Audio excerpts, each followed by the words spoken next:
नमस्कार मेरे प्यारे साथियों, आप सभी का उत्कर्ष क्लासेस 2.0 में बहुत ही तहे दिल से स्वागत है। कल जो कि हमने प्राचीन इतिहास की एक सीरीज स्टार्ट की थी, उसको आज हम कंप्लीट करने वाले हैं, जिसके अंदर हमारा पहली जो क्लास थी वो सामान्य परिचय को लेकर थी। और आज ये जो क्लास है ना, वो क्लास आज धार्मिक जो ग्रंथ हैं उसके बारे में है। उनमें हम पढ़ेंगे वेद, वेदांत और पुराण। तो आप हमारे साथ बने रहिए और अगले 5 मिनट के अंदर आपके वेद और वेदांत से आने वाले प्रश्न कभी भी नहीं छूटेंगे, ये मैं आपसे वादा करता हूँ। तो आप अंत तक क्लास में लेंगे। तो दोस्तों हमने जो ना सबसे पहले धार्मिक ग्रंथों की बात की थी कि ये धार्मिक ग्रंथों की हमने बात की थी कि ये जो हमारे इतिहास है, प्राचीन इतिहास, उसके जानने का एक स्रोत है। और उस स्रोत को आज हम पढ़ने वाले हैं। धार्मिक ग्रंथों के अंदर सबसे पहले आते हैं वेद। कौन आते हैं? वेद। ठीक है, धार्मिक ग्रंथों के अंदर सबसे पहले आते हैं वेद। और वेदों की संख्या कितनी है? तो वेदों की जो संख्या है ना दोस्तों, वेदों की जो संख्या है ना दोस्तों, वो 4 है। वो 4 कौन कौन से हैं? तो पहली बात जो मैं चारों के नाम लिखा हूँ अगर आपको ना, तो पहला है कौन सा? ऋग्वेद। कौन सा है दोस्तों? ऋग्वेद। और सेकंड जो दोस्तों है ना, उसका नाम क्या है दोस्तों? यजुर्वेद। क्या है? यजुर्वेद। ठीक है। और थर्ड की बात करूँ ना, तो थर्ड का नाम है क्या? सामवेद। क्या है दोस्तों? सामवेद। और चौथे की अगर बात करूँ मैं, तो चौथे का नाम है ना, वो क्या है? अथर्ववेद। ठीक है ना। तो दोस्तों हमने जैसा कि पढ़ा कि वेदों की संख्या जो है ना, जैसा कि आप भी जानते हैं कि वेदों की संख्या 4 है। पहला है ऋग्वेद, दूसरा है यजुर्वेद, तीसरा है सामवेद, चौथा है कौन सा? अथर्ववेद। और सबसे प्राचीन जो वेद है वो हमारा फर्स्ट नंबर पे ये कौन सा? ऋग्वेद। ठीक है ना। प्राचीन जो है वो ऋग्वेद है। और ऋग्वेद के बारे में हम डिटेल से पढ़ेंगे यहाँ पे। तो देखना, हम पहला लेते हैं ऋग्वेद। जो ऋग्वेद है ना, उस ऋग्वेद की अगर हम बात करें, अगर हम उस ऋग्वेद के बारे में बात करें ना, तो ऋग्वेद जो है वो सबसे प्राचीन वेद है। क्या है? सबसे प्राचीन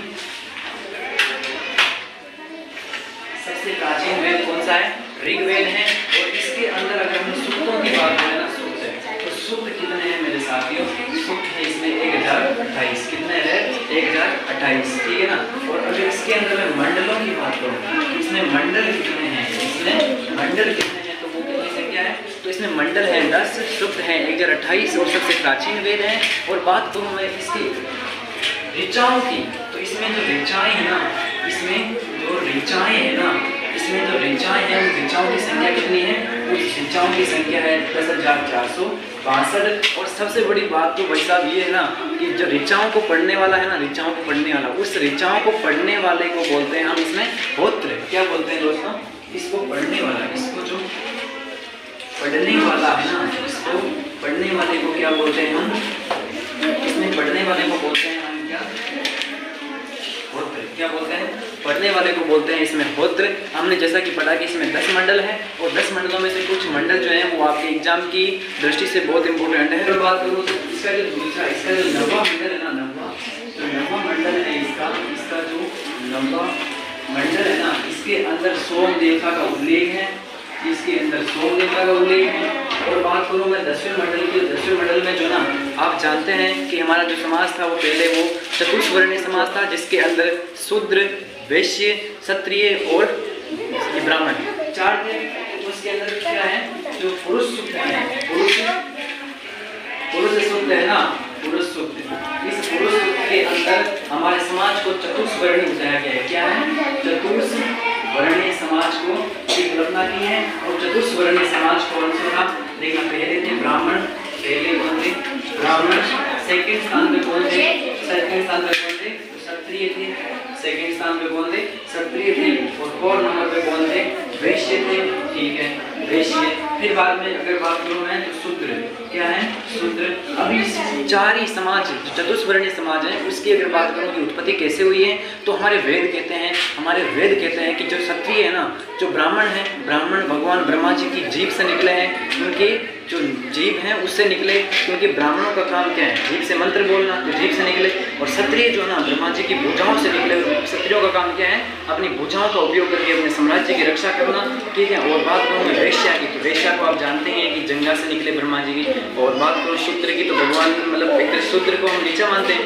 तो हम नहीं मानते, लेकिन शूद्र को हम पढ़ने में तो लगता है, और पहले मतलब एक निम्न वर्ग का मानते थे, तो उनका जो उत्पत्ति है वो ब्रह्मा जी के चरणों से मानी जाती है, ठीक है ना।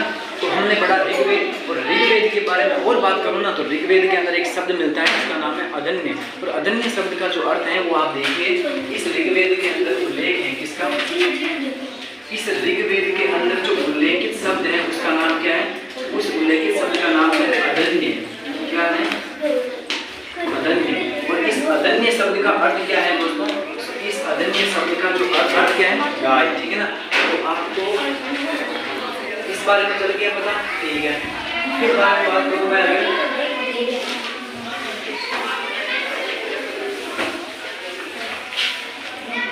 तो हमने अदन्य शब्द पढ़ लिया। और ऋग्वेद के बारे में अगर आपको और बताना चाहूँ ना तो जो ऋग्वेद है इसके अंदर जो इंद्र देवता है, क्या है, जो इंद्र देवता है उसके लिए जो मंत्र हैं, उसके लिए जो मंत्र हैं वो कितने हैं, उसके लिए मंत्र हैं 250 मंत्र हैं, ठीक है। अगर बात करूँ मैं अग्नि से, इंद्र से छोटे अग्नि देवता की, तो अग्नि देवता के लिए कितने मंत्र हैं, इसमें 200 मंत्र हैं। कितने हैं दोस्तों, इंद्र के लिए 250 और अग्नि के लिए 200, ठीक है। और अगर बात करूँ मैं इस ऋग्वेद के अंदर ना, तो ऋग्वेद के अंदर जो हमारा गायत्री मंत्र है जो विश्वामित्र द्वारा रचित है, और किसके लिए, तो सावित्री सूर्य देवता को समर्पित है, उसका जो उल्लेख है वो हमें तीसरे मंडल में मिलता है, ठीक है।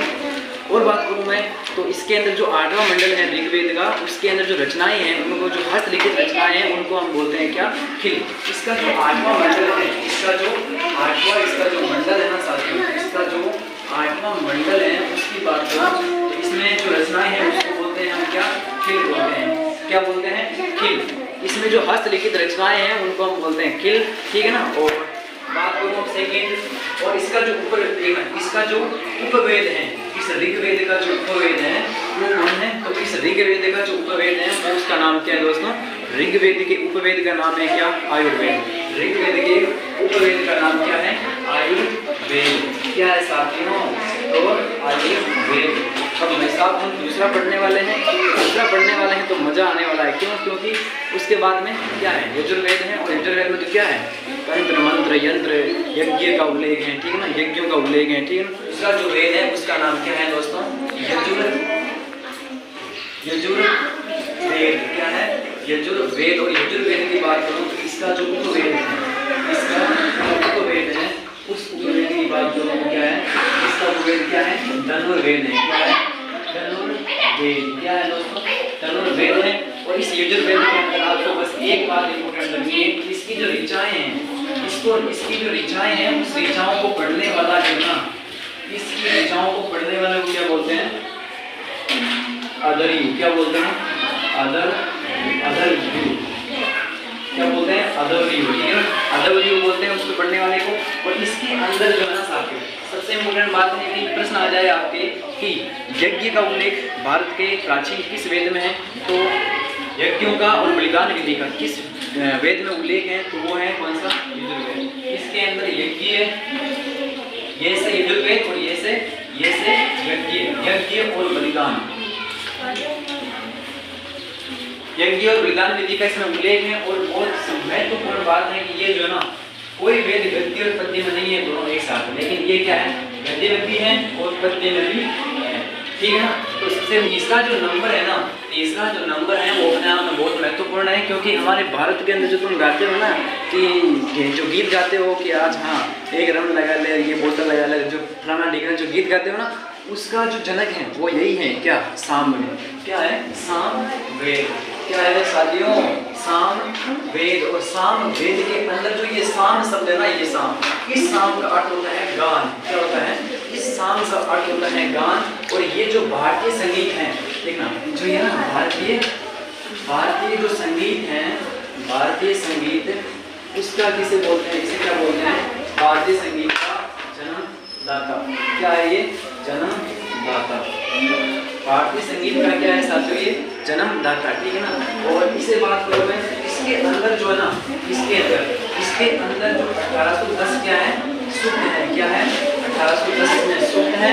और इसकी ऋचाओं को पढ़ने वाले को बोलते हैं हम उदात्त। क्या बोलते हैं, इसकी जो ऋचाएं हैं, इसकी ऋचाओं को पढ़ने वाला क्या है, इसकी ऋचाओं को पढ़ने वाले को बोलते हैं हम क्या, उदात्त। क्या बोलते हैं, इसकी जो ऋचाएँ हैं उनको पढ़ने वाले को बोलते हैं हम उदात्तर, ठीक है ना। तो हमारा तीसरा वेद भी कंप्लीट। अब बात करूँ मैं छोड़ आती हूँ, इसका नाम है अथर्ववेद। क्या है? अथर्ववेद। क्या है इसका नाम? क्या है? अथर्ववेद। क्या है? जो हम चौथा वेद है उसका नाम अथर्ववेद है, और अथर्ववेद वेद का जो रचयिता है वो अथर्वा ऋषि को मानते हैं। इसमें 6300 इसमें जो ना इसमें क्या है 6300 पद्य हैं, ठीक है ना। और इस अथर्ववेद की बात करूँ मैं, इस अथर्ववेद की बात करूँ मैं, इसके अंदर क्या है प्रजापति की 2 पुत्रियां बताई गई है। प्रजापति की 2 पुत्रियां बताई गई है। एक का नाम क्या है? सभा है, और दूसरी का नाम क्या है? समिति। क्या है? समिति। हाँ, एक का नाम सभा और एक का नाम समिति। और अथर्ववेद वही वेद है, अथर्ववेद वही वेद है जिसमें सबसे पहले चिकित्सा पद्धति का वर्णन है। और अथर्ववेद वही वेद है जिसके अंदर जो लोहा का प्राचीन नाम जो है वो लोहा ऐस मिलता है, और कृष्ण ऐस मिलता है। हाँ, कृष्ण ऐस मिलता है, ठीक है ना। तो हमारे वेद हो गए, और वेदों से आपका एक भी प्रश्न नहीं छूटने वाला है। और साथियों, वेद से आपका एक भी प्रश्न नहीं छूटने वाला है। और मैं आपसे वादा करता हूँ कि आपको जो ना वेद आपकी अंगुलियों पर मैं याद करवा दूंगा। सेकेंड नंबर पर आते हैं वेदांग। और वेदांग की अगर बात करूँ मैं तो इनकी संख्या जो है वो 6 है। वेदांग की संख्या कितनी है? वेदांग की जो संख्या है वो 6 है। और 6 जो है ना उसका नाम आपको मैं 1 मिनट में याद कराने वाला हूँ।